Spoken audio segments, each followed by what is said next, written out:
All right, we're now being joined by Ed Ruth. First question will go to Gareth Davies.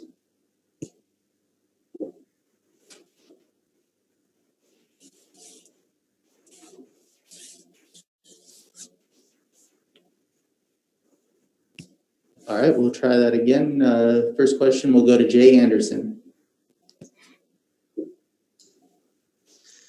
Thanks very much. And Ed, you've probably had a little bit more time than you might have wanted between that Amosov loss and this fight, thanks to the pandemic. How frustrating was it kind of waiting to get back in and get back on the horse? And what did you take away from that last fight? It wasn't frustrating at all. If anything, I felt I was happy with the time that I got just to kind of look over my thoughts, just to reflect on the match. And I've just had so much time just to kind of like bring this, to take everything into the gym and just kind of work on myself. And speaking of the gym, I mean, the world is a very different place since that last fight, obviously, with the pandemic, lockdown, social distancing. So how did that change or impact your training? If anything, I think it helped it a lot more because I feel like I get more one-on-one time with my coaches. The gym's is always open. I feel like we've always had a problem of having too many people in the gym. And when you're moving around and you're sparring, you're always tripping and falling over somebody. If you're doing jiu-jitsu, you're always invading somebody else's space. And the next thing you know, you're on top of another two guys. And I felt like now it's more focused on the people that you want in the gym, and you're just getting everything that you need. Connor? All right. Gareth, are you there?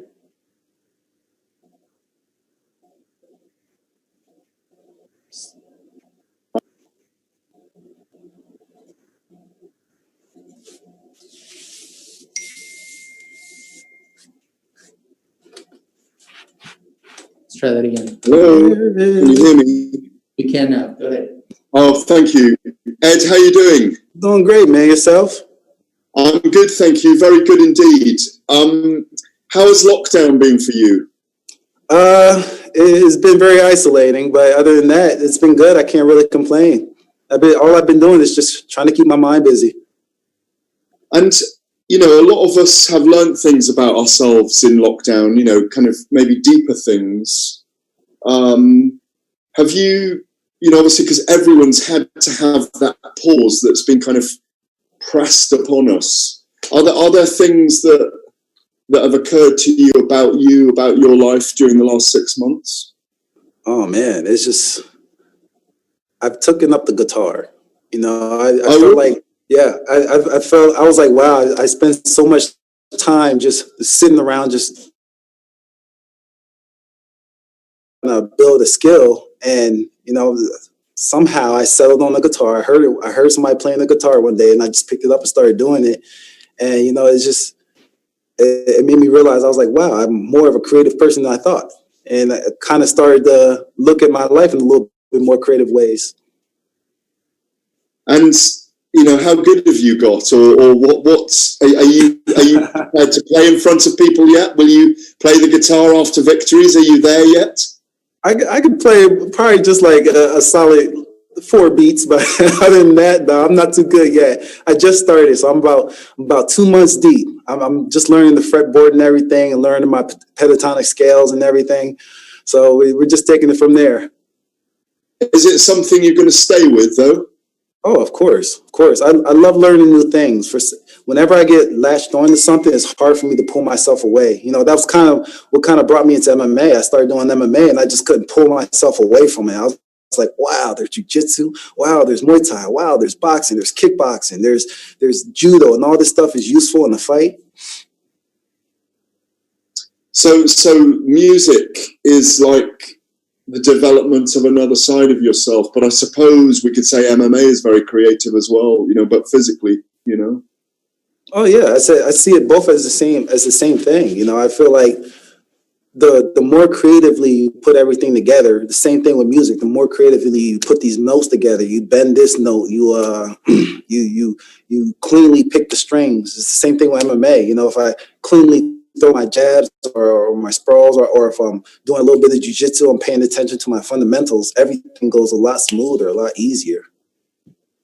We'll go on to Steve. All right, Ed, thank you for the time as always. And my question to start off was, it seems like Bellator has always invested in you from day one. I've told you before about how they promoted your blue chip athletic prospects coming in. And it seems like you get on a roll and then there's a setback, like with Neiman Gracie or Yaroslav Amosov. How frustrating is that for you, knowing that there are such high expectations, but sometimes these things don't go your way? It just makes you kind of just come to terms with it. It's reality. That's how it is. We make these plans, and the plans, they go awry. And as much as we all want to live in a perfect world and we all speculate about our futures, we got to understand that there are going to be setbacks. And it's the same thing with even when you're trying to build a business. You think you're doing good, everything's going great.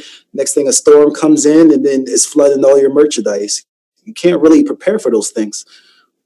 Has that also been sort of a life lesson then with this pandemic, that these things are out of your control, and just like the outcome of a fight, sometimes it's not going to go your way and you just have to roll with it? Yeah. And at that point, you just got to tell yourself, this is just a journey, and I just got to enjoy my journey. I can't always be happy or sad about the results. I just got to just live in the moment and just kind of chase after these experiences. All right. Be grateful for that. The last one for me before I let you go is, you talked about how the training has changed in the gym, how there's less people there now, but is it good or bad for some of your teammates that they also have to go through this experience and they wonder, when am I going to get to fight? You're getting this opportunity here on Friday, but a lot of them have been waiting a long time for a fight too. Yeah, it sucks, but I've waited a long time for this opportunity as well. And, but the only thing I could say that a lot of guys in our gym seem to do really well with kind of putting enough time into MMA, but also keeping other jobs on the side so they can keep money coming in. All right. Well, hopefully you'll be making some big money on Friday. Thank you. Oh, yeah.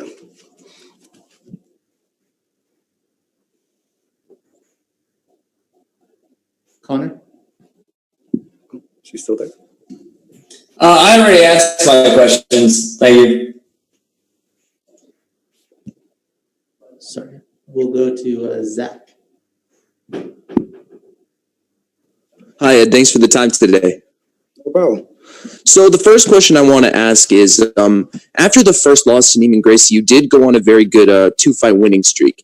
And that shows that you learned from your losses, as all fighters do. So I want to ask, what things do you think were the best takeaways from the Amosov loss? From the Amosov loss, I learned that there's wrestling that's applicable to MMA and there's wrestling that doesn't work at all, especially when you start changing like minor factors. MMA, with wrestling, I always had shoes, socks, there was a whole singlet that you would wear. And when I go out there and I'm fighting, I realized that you could slip a lot more if you you can't really go for an ankle pick. A lot of your moves from wrestling is kind of eliminated from MMA, just from how you stand up, just from the stand up alone. And I've learned that, there's more to being a complete fighter than just being good at, just being good at your disciplines. It's being good at putting the disciplines together and like knowing when to not do something and when to do something. That makes a lot of sense. So I would assume in your training camp, are you working more of your striking more than your wrestling? Because you already know you have that wrestling down.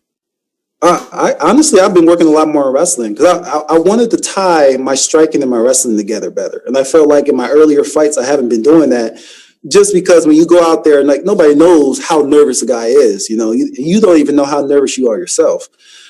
And I realized that if I want to do this out in the cage, I got to start doing it at practice. So when I was in practice, I was trying to focus more on using my strikes to get to my wrestling rather than just relying solely on wrestling or solely on striking. Yeah, that makes a lot of sense. And last question I have, you coming from obviously your very accomplished wrestling background, those type of fighters seem to transition very, very well into MMA because of sort of the crossovers in between the two sports. So what would you say about your time in wrestling has made it a bit easier for you to cross over into MMA, like compared to other fighters, of course? How has it made it easier? Yes. Definitely, just because the whole world of MMA is very similar to wrestling. Just from like the weight cutting, the grind, it just brings a brotherhood, just a camaraderie around with you and your teammates. Just because it's such a hard sport to do, and so is wrestling. Wrestling is just you're with somebody. It's just you and another person testing your physical abilities against another person. You're imposing your will against this other person. It's that other person that determines whether you win or not. And I don't know if people really get how crazy that is. It's like you and someone else, and you both have expectations. You both have goals. You both have, and you're challenging each other in this cage, or you're challenging each other on the mat. And I feel like with wrestling and MMA, like everything is just so personal. It's so singular. It's just me and it's just that guy. On a team, any other team or any other sport or organization, it's just like you have a lot of people you rely on. But with MMA and wrestling, it's just yourself. And I feel like wrestling has prepared me so well for MMA, because it's like it got me to rely mostly on myself, to think about myself, to get used to pushing myself, to get used to my own grinds, to make me cut my weight myself. Go to Jay. Hey, you know what? I'll ask a follow-up question, actually. I mean, there's been a lot going on in the world in the last little while, and I'm just wondering if you wanted to give your take on, the civil unrest in the States and everything that's been going on there. Well, man, I honestly, I can't say I enjoy it.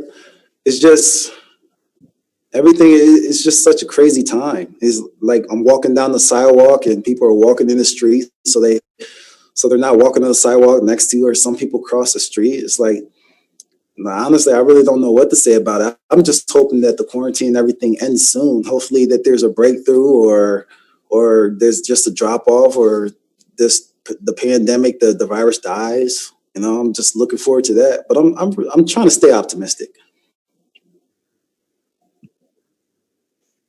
All right, let's go to Kevin.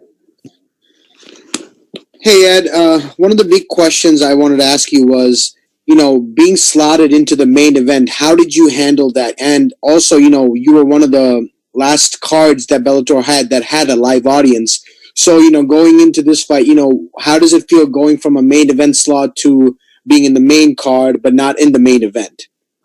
Doesn't really bother me. Every time I step in the cage, it's still the same thing. I step in the cage, there's another guy across from there, and I have to beat him, and I always just attacked it the same way, whether I was prelims, main card, or just on the main card. I was just like, I just got to go in there, stick to the same game plan, just keep getting better. Eventually, I find myself back in that main spot again. Are you looking to highlight a finish in this fight, or, do you want to go the distance and try to show everybody, hey, I can wrestle, stand up, jiu-jitsu, everything's in my repertoire? Well, I've discovered, over in my experience with MMA, that it's better to end everything very early. But yeah, I do want to take it the distance. I do want everybody to see, everything that I've been working on. But if early stoppage is where it's at, I definitely want an early stoppage. Another thing is, Amosov fought recently in one of the past cards, and he's climbing up. Do you see yourself with the win and a couple of other wins rematching yourself with him? I do, but it depends on which weight class we would do it at. I'm not sure if I feel too comfortable challenging him again down at 170, because I feel like I'm losing a lot of my power, a lot of my strength that I usually rely on when I'm practicing. So I think that maybe if he moves up or we find a catch weight, I definitely want to fight him again. All right, Ed, thank you so much, and hope you have an easy fight, all right? Thanks. Me too.